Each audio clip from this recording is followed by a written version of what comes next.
Okay, we have gone over importing standard raster bitmap files and audio, movies, and I left you with a little note that we're going to have one more look at an import feature that involves importing vector graphics.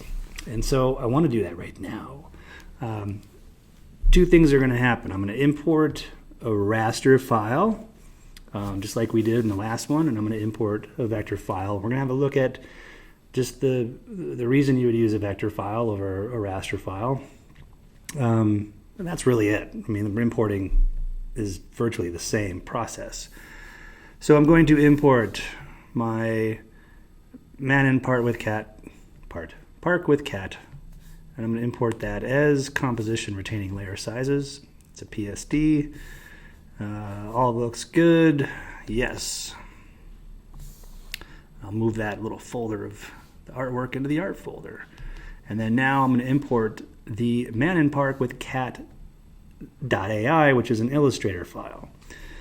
The Illustrator file will import just like a Photoshop file. I need to make sure I choose that I want composition, retain layer sizes, and then I'll hit open.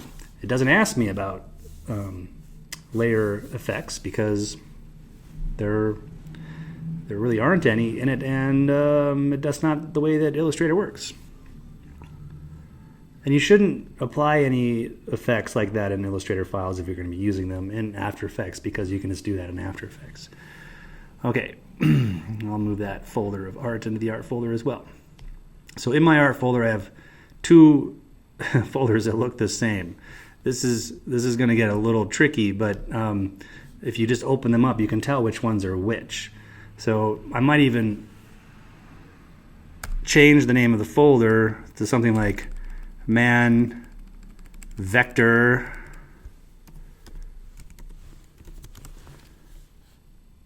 and then this one man raster.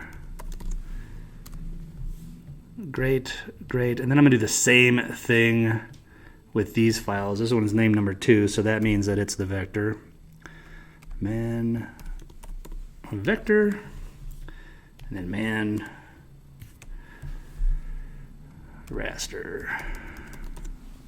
Cool. Okay, now I'm going to understand that these are very different from each other. We're going to look at the raster one first. I open up the Man in Park raster, and I get all my layers. Everything's in order, and it looks great. That's because two things. My percentage of view for this composition is only at 76%, so it's under 100%. But then all the files, had some Korean food for lunch.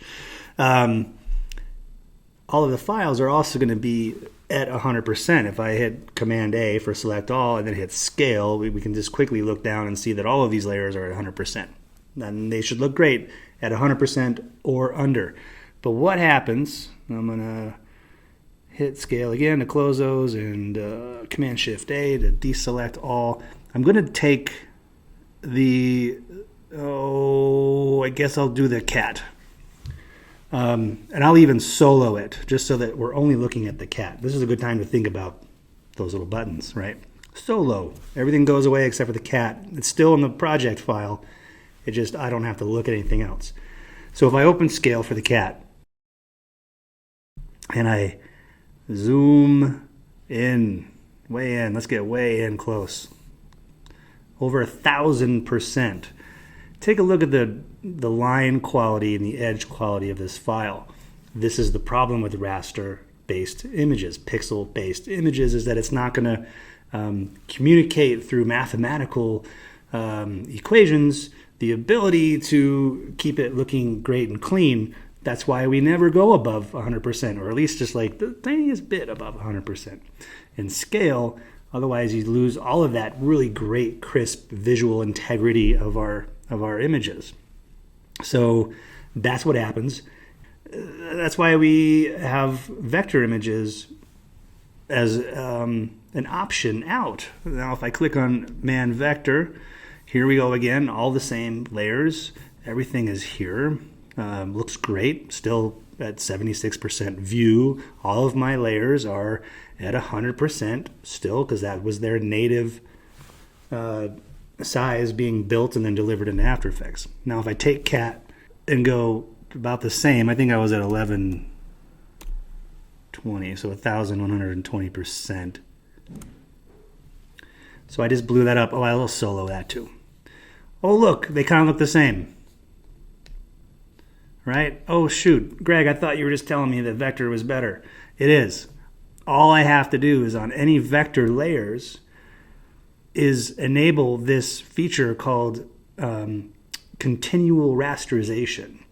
And it looks, the icon looks kind of like a sun. That's what I always think of it. If I click on that, boom, it goes, okay, cool, I get it. This is a vector image. There's points and paths and instructions that are based around math, and I'll just compute. I don't know math, I'm a computer. So it just does all the computing, and then we have this lovely, crisp, clean artwork as it was intended to be, but even more. I can have it as large as I want, and it'll always be lovely and crisp. So this little continual rasterization button is not available on raster or bitmap or pixel layers. It's just not there. After Effects is smart enough to know that, hey, this is a file from Illustrator, so it probably is vector. So let's have a look and see if we can do the math and keep everything clean. And it's very fast. It's quite fast. Plus, these files are so small in size as far as the amount of space they take up on a drive. They're lovely. Bitmaps that are high in resolution and lots of color information and pixel data, they can get pretty big pretty quick. Illustrator files are just these teeny things because it really is just data based on points and paths, segments, color information, etc.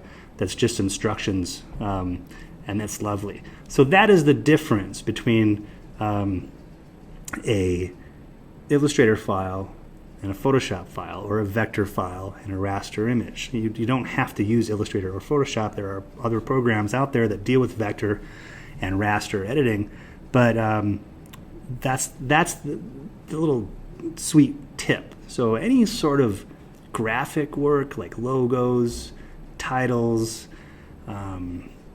even just graphic shapes and whatnot, Illustrator really is kind of the hero here. It's very similar to drawing things within After Effects with our shape tools, the pen tool, whatnot, because that is also using coordinates and math to create vector-based elements.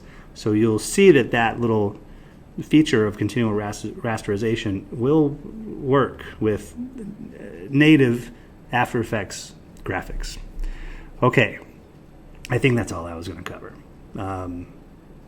Yeah. All right. See you later.